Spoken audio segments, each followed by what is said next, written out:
Assalamualaikum warahmatullahi wabarakatuh. Perkenalkan, kami dari kelompok 16 akan mempresentasikan tugas mata kuliah karakter building jurusan Sistem Informasi Fakultas Teknik Informatika Universitas Bina Sarana Informatika Yogyakarta 2022.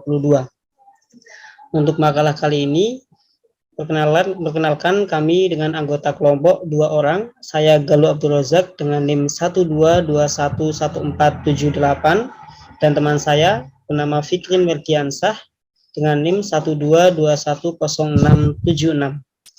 Di kesempatan kali ini kami mengambil 2 judul makalah. Yang pertama adalah bencana alam di musim penghujan dan pentingnya solidaritas masyarakat. Nanti akan saya sampaikan sendiri. Dan yang judul yang kedua yaitu mitra masyarakat dalam pembangunan menuju desa yang kreatif dan inovatif. Nanti akan disampaikan oleh rekan saya.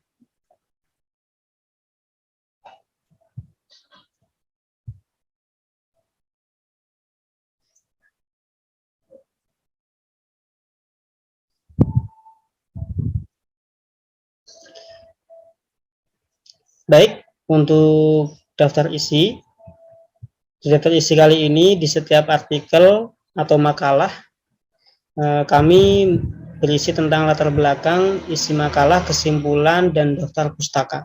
Begitu juga dengan makalah yang kedua.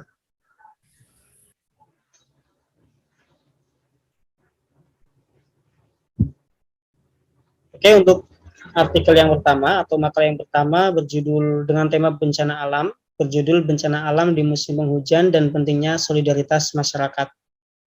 Oleh Galuh Abdul Razak, saya sendiri. Langsung saya bacakan. Indonesia yang secara geografis merupakan negara dengan memiliki beribu pulau, lautan yang luas, gunung-gunung berapi yang cukup banyak, dan kondisi alam setiap daerah yang berbeda. Tidak heran jika di Indonesia seringkali terdengar kabar tentang bencana alam yang sedang terjadi, mulai dari gempa bumi, tsunami, gunung meletus, sampai tanah longsor. Sudah kita ketahui bersama bahwa bencana merupakan sebuah fenomena kerusakan yang pastinya semua orang tidak menginginkannya, dikarenakan sifat merusak ini sudah pastinya merugikan orang banyak, entah kerugian dalam hal materi maupun adanya korban jiwa. Dan di kesempatan kali ini saya akan membahas sedikit banyak mengenai bencana yang cukup banyak terjadi di musim penghujan, yaitu tanah longsor. Menurut data yang telah dilaporkan Badan Nasional Penanggulangan Bencana (BNPB), sejak Januari hingga 2 November 2022 tercatat ada 3.052 bencana alam yang melanda di Indonesia. Dari berbagai macam kasus bencana alam, tercatat 566 kasus tanah longsor dari data tersebut. Terlebih lagi, kita yang sekarang memasuki musim hujan. Curah hujan yang tinggi, selain bisa menimbulkan banjir bagi masyarakat yang hidup di lereng gunung ataupun dataran tinggi, kondisi seperti ini rawan untuk terjadinya bencana alam tanah longsor. Seperti yang telah disampaikan oleh Badan Meteorologi, Klimatologi, dan Geofisika (BMKG), bahwa perkiraan musim hujan 2022 terjadi di bulan September, dan puncaknya musim hujan 2022 terjadi di bulan Desember. Inilah data yang saya ambil dari Databooks, dan nanti akan saya sertakan linknya di bagian daftar pustaka. Kemudian, musim penghujan yang sudah terjadwal setiap tahun, dan kita supaya lebih meningkatkan kewaspadaan akan terjadinya bencana alam dengan tujuan meminimalkan terjadinya bencana alam, terkhususnya di musim penghujan ini. Adapun beberapa cara yang bisa kita lakukan antara lain dengan penanaman pohon atau reboisasi, tidak menebang pohon yang ada di lereng gunung, tidak membangun bangunan di sekitar lereng, dan lain-lain. Melihat banyaknya upaya yang bisa kita lakukan untuk mencegah terjadinya bencana tanah longsor, itu semua tidaklah terlaksana jika kekuatan solidaritas dan kepedulian di lingkungan masyarakat itu lemah. Pentingnya gotong royong dan kerja bakti untuk mencapai kesuksesan bersama, sehingga terpupuk jiwa saling menjaga, saling memperhatikan terhadap sesama. Jiwa solidaritas di masyarakat tidak terhenti sampai di situ saja. Contoh saja ekonomi Indonesia yang belum sepenuhnya pulih, tapi bencana silih berganti terjadi. Dan tentunya hal tersebut menimbulkan kerugian, korban yang rugi materi maupun kehilangan sanak saudara. Dengan terbiasanya kita mempunyai jiwa solidaritas, korban akan merasa tidak sendiri, semakin cepat untuk bangkit dan tidak terhanyut dalam keterpurukan. Inilah contoh foto kegiatan solidaritas masyarakat dalam membantu sanak saudaranya ketika tertimpa tanah longsor. Kemudian bukan hanya pemerintah yang sibuk menyalurkan bantuan, namun masyarakat pun saling bahu-membahu membantu saudaranya yang tertimpa musibah. Di gerakan kerja bakti, gotong royong, saudara yang tertimpa tanah longsor dibantu untuk didirikan kembali tempat tinggalnya. Tidak lupa juga untuk kebutuhan hariannya, sampai sekiranya korban sudah pulih kembali, bangkit untuk melanjutkan mencari penghidupan.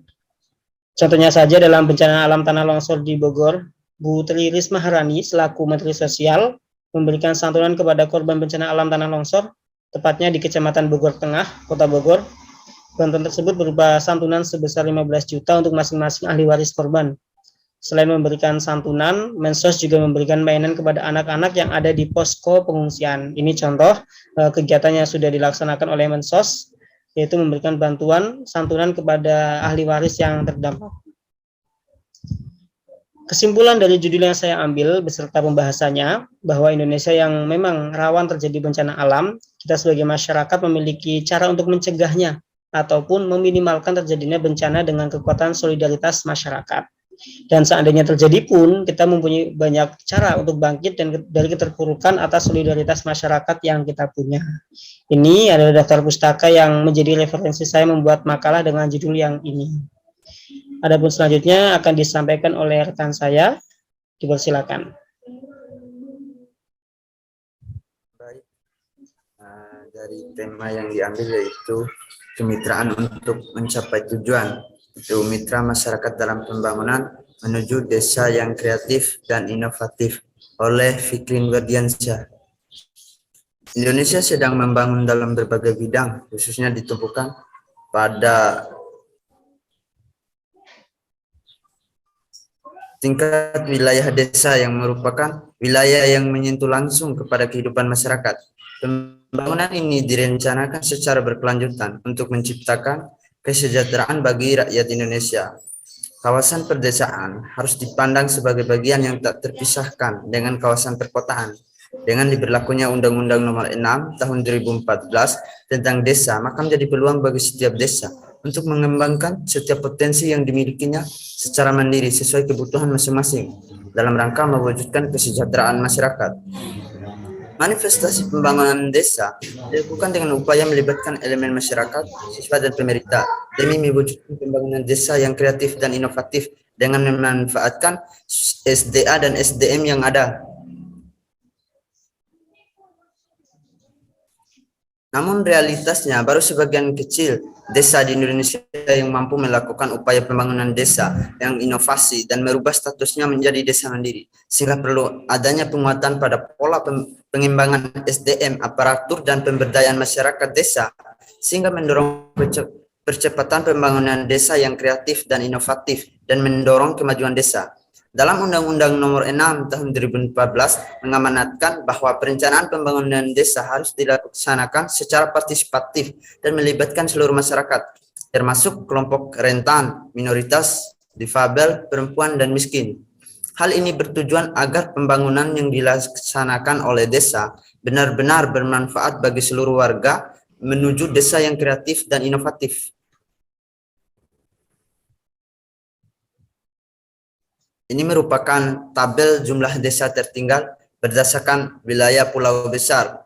Ada beberapa provinsi atau kota, yaitu dari Sumatera, Jawa, Kalimantan, Sulawesi, Nusa Tenggara, dan Bali, Maluku, Papua.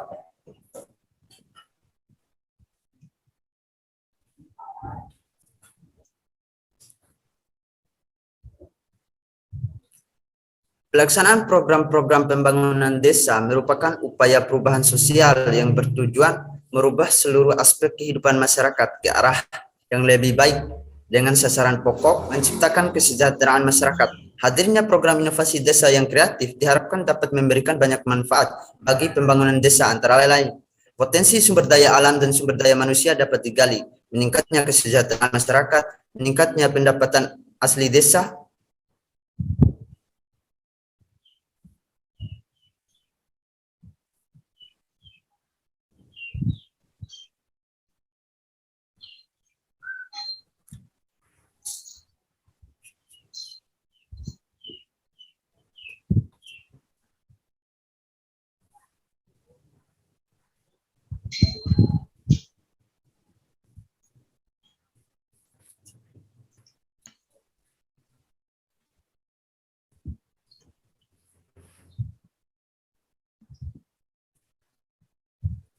antara lain potensi sumber daya alam dan sumber daya manusia dapat digali, meningkatnya kesejahteraan masyarakat, meningkatnya pendapatan asli desa, menciptakan desa yang berwibawa dengan kreativitasnya.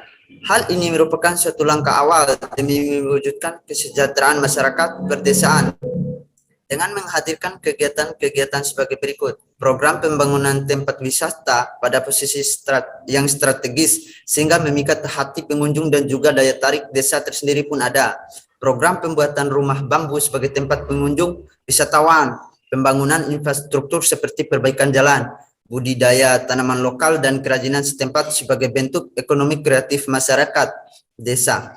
Program inovasi teknologi sumur sebagai ketersediaan air di desa. Program inovasi desa, konservasi bambu untuk menjaga sumber mata air dan debit air embung pertanian. Program inovasi desa membuka pusat kegiatan belajar masyarakat. Program inovasi desa membangun sekolah untuk memenuhi kebutuhan pendidikan. Program inovasi desa pemanfaatan tenaga ahli untuk pengembangan usaha desa. Di samping ini merupakan gambar program inovasi desa berdasarkan ide-ide kreatif dari masyarakat desa.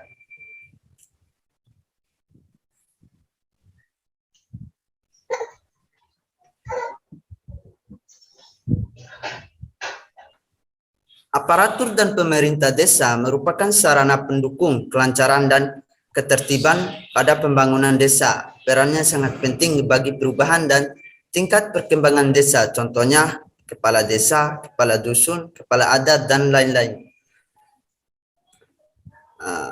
Kesimpulan, berdasarkan uraian di atas, upaya ini sangat penting bagi masyarakat untuk menata desa masing-masing demi terciptanya kehidupan masyarakat yang sejahtera, kreatif, dan inovatif.